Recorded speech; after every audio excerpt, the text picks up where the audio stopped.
আসসালামু আলাইকুম। আরেকটি গুরুত্বপূর্ণ বিষয়। আমার মনে হয় এটি সকলেরই জানা প্রয়োজন। তো এটা হচ্ছে স্প্রেডশিট বা আমরা কাজ কিভাবে কন্ট্রোল করব, কিভাবে দিব, কিভাবে নিব এই জিনিসগুলা।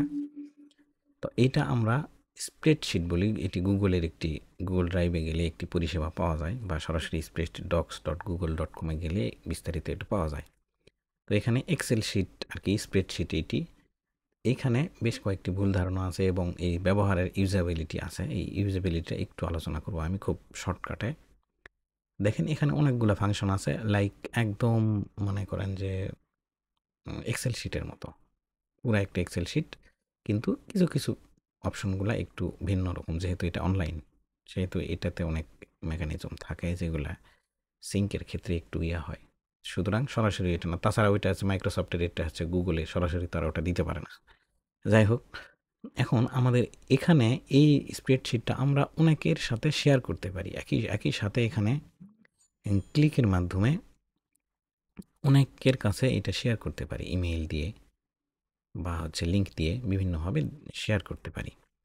শেয়ার করার পরে সেটা আমরা সবাই মিলে কাজ করতে পারি এবং কে কোথায় কাজ করবে এখানে আসবে তার নাম বা তার ছবি, এবং কে ক্লিক করে আছে এখানে তার ওইটা কার্সার দেখাবে, এই সব কিছু দেখাবে। তো আমরা এই একটা স্প্রেডশিট শেয়ার করব। ধরেন এখানে একটা ব্যাকলিঙ্ক এটা দিলাম, সরি ব্যাকলিঙ্ক এটা দিলাম। ব্যাকলিঙ্কস এখানে দিবেন, এখানে সাইট নেম, সরি এখানে সাইট নেম দেই, সাইট নেম বা মেইন সাইট, যাই হোক ওগুলো আমি পরে বিস্তারিতভাবে দিব, দেখতেই পারবেন আপনারা। এখানে থাকবে সাইট নেম, ধরেন facebook.com।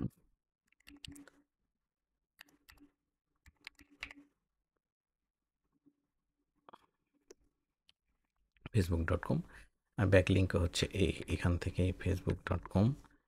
ওইটা ব্যাকলিঙ্ক তৈরি করার পর যেটা পেজের যে লিঙ্ক আসবে, একবার করে ওইগুলো শিখলে কিন্তু পরবর্তীতে আর ওইটা ঝামেলা হবে না। যদি প্রথমের দিকে সমস্যা হয় তো এটা জানাবেন আমাদেরকে, আমরা সেটা সলভ করার চেষ্টা করব।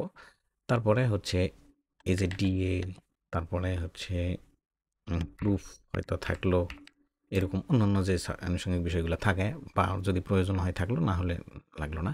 তো এইটা আপনারা যখন ম্যানুয়ালি এভাবে এই যে নোটপ্যাডে আর্টিকেল জেনারেট কীভাবে কী করতে হয় সব কিছু করার পরে, কাজগুলো সাকসেসফুলি করার পরে প্রুফ দেখাতে হবে তো বায়ারকে। আমাদের কাজ করলাম, কাজের তো একটা নমুনা লাগবে, মানে প্রুফ লাগবে। তো এটা আমরা এখানে কাজ করব। তো কাজ করে এই অনলাইনেই কাজ করতে হবে। করলে কি হবে, হয়তো আপনাদের কারোর ইলেকট্রিসিটির সমস্যা বা নেটওয়ার্কের সমস্যা বা বিভিন্ন ধরনের সমস্যা হতে পারে। তো সেই সমস্যাগুলো অনেকাংশে ওভারকাম করা যাবে এখানে। যেমন আপনি হয়তো 5টা ব্যাকলিঙ্ক তৈরি করতে হুট করে কারেন্ট চলে গেল আপনার বাসার। তখন দেখা যাচ্ছে যে ওই 5টা লিঙ্ক আপনি রিমুভ মানে হারায় ফেলছেন। তো ওই জিনিসগুলো এখানে হবে না। এটা জাস্ট যেটা ইনপুট করবেন ওইটাই রয়ে যাবে।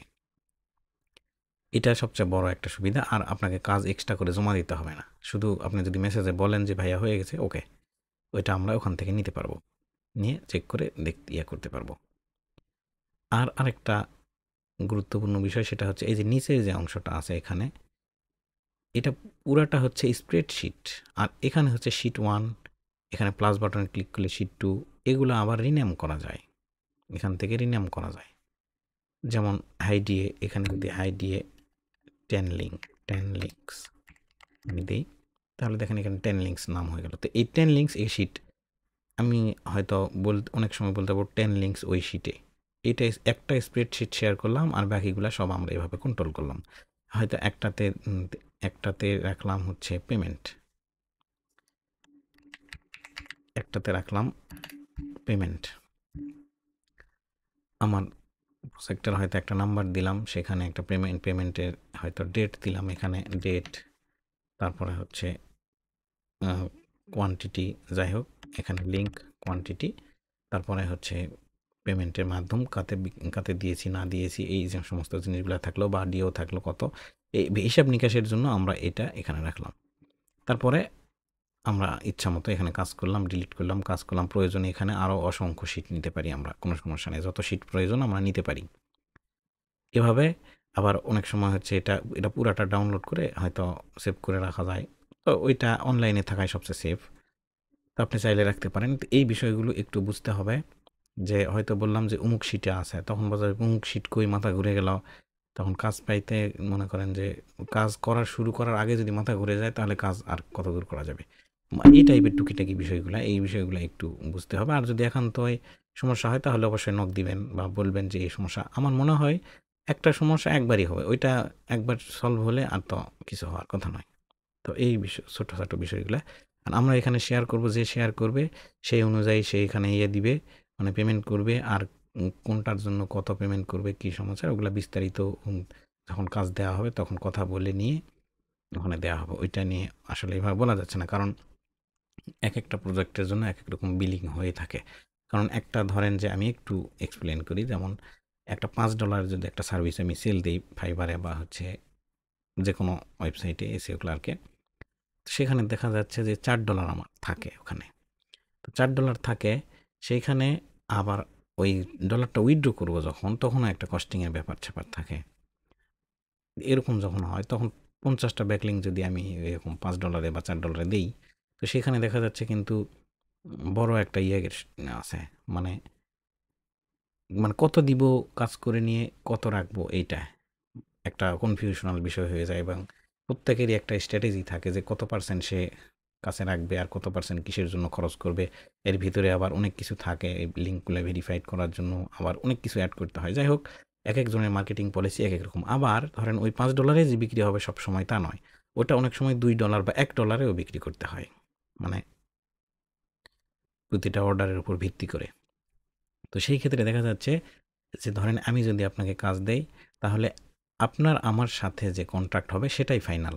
আমি কত ডলার সেল করেছি বা করব বা এরকমভাবে হয়, এটা হচ্ছে মানে প্রশ্নের কোনো অবকাশ নেই। এক কথায় আমি যা ইচ্ছা তাই সেল করি বা যা ইচ্ছা তাই করতে পারি, সেটা আমার ব্যক্তিগত ব্যাপার। কাজ করার সময় যদি মনে হয় যে না এইটা দিয়ে আমার হবে না, তাহলে কোনো জোর নাই এখানে, মানে জোরপূর্বক কোনো বিষয় নয়। এখানে ইচ্ছা মতো কাজ করবে, না পারলে সেটা ওই যখন কাজ দিবে তখন বলবে যে না ভাই আমার সম্ভব না, মানে চাপে পড়ে কোনো কিছু করার দরকার নেই, এইরকম আর কি বিষয়। আবার আরেকটা বিষয় সেটা হচ্ছে কখনো দেখা যাচ্ছে একটা প্রজেক্টে $50 সেল করা যায়। তো সেই ক্ষেত্রে কিন্তু অটোমেটিকই আমি প্রফিট ওখানে দিয়ে দিব, মানে কাজ যদি ভালো হয়, তারপরে সব কিছু যদি ভালো হয়, তখন দেখা যাচ্ছে যে পার পিস একটা অ্যামাউন্ট ছিল তার থেকে হয়তো ডবল দিচ্ছি। আবার কখনো হয়তো বোনাস দিচ্ছি, আবার কখনো হয়তো আমরা প্যাকেজ তৈরি করি বিভিন্ন, ওই প্যাকেজ অনুযায়ী একটু বেশি দেওয়া যাচ্ছে দিচ্ছি। মানে যখন একজন মানুষের সাথে কষ্ট করে কাজ করবে, এবং অবশ্যই সে কাজ করবে, আমরা কাজ করছি, আমরা বুঝি কি কোন কাজ করতে কত কষ্ট হয়, কত কি হয়। তো সেই জিনিসগুলো আমরা কিন্তু ইজিলি ওই ইয়েগুলো করতে পারবো, মানে বুঝতে পারবো যে এই কাজ করতে কতটা পরিশ্রম হয় বা করে। আরও একটা সবচেয়ে গুরুত্বপূর্ণ যে বিষয় সেটা হচ্ছে কষ্ট হয় কত, কি মার্কেটিং পলিসি কি, আমি 20% রাখবো না 50% রাখবো না সবটুকুই রাখবো, সেটা আমার ব্যক্তিগত ব্যাপার। কারণ ওই কাজটা যদি আপনাকে না দিয়ে আমি নিজে করি, তাহলে বিষয়টা এরকম। তো আমি যদি ওই কষ্ট, মানে আমার আধা ঘন্টা বা 1 ঘন্টা বা 2 ঘন্টার সময়ের দাম কতটুকু, এর উপর ভিত্তি করে আপনাকে আমি কাজ দেব। সেই ক্ষেত্রে আমি বিভিন্ন রেটটা করতে পারি। এটা আমার ব্যক্তিগত মার্কেটিং পলিসির উপর ভিত্তি করে। আর হচ্ছে আ যেটা বলতে চাচ্ছিলাম সেটা হচ্ছে আ সেটা হচ্ছে বিভিন্ন মার্কেট প্লেসে কিন্তু পাকিস্তানে, ইন্ডিয়াতে, তারপরে হচ্ছে মানে এশিয়া ভিতরে অনেক মার্কেট প্লেসে কিন্তু এই লিঙ্ক বা এই কাজগুলা অনেক কম রেটে পাওয়া যায়, অনেক কম রেটে। তো আমরা চেষ্টা করছি, এতদিন থেকে আমি যেটা করে আসছিলাম বা করতেছি সেটা হচ্ছে বাংলাদেশি কোনো একজনকে হায়ার করে বা ওকে কাজ দেওয়ার চেষ্টা করি যে বাংলাদেশি কারো উপকার হোক। সেটা কে না কে সেটা জানার আমার বিষয় নেই। তো মানে এই কনসেপ্ট ছিল। তো এখন আবার একটু চিন্তা করে দেখলাম যদি আমার আরও কাছের লোকজন যদি পাই তাহলে আরও বিষয়টা ভালো হয়। তো সেই ক্ষেত্রে হয়তো এরকম প্রশ্ন আসতে পারে যে এত কম দামে এই কাজগুলা করা যায় কি? তো করা যদি না যায় তাহলে আপনি আমাকে দেন ওই কাজগুলো, আমি করে দেই ওই রেটেই। মানে এরকম একটা বিষয় আরকি। করা যায়।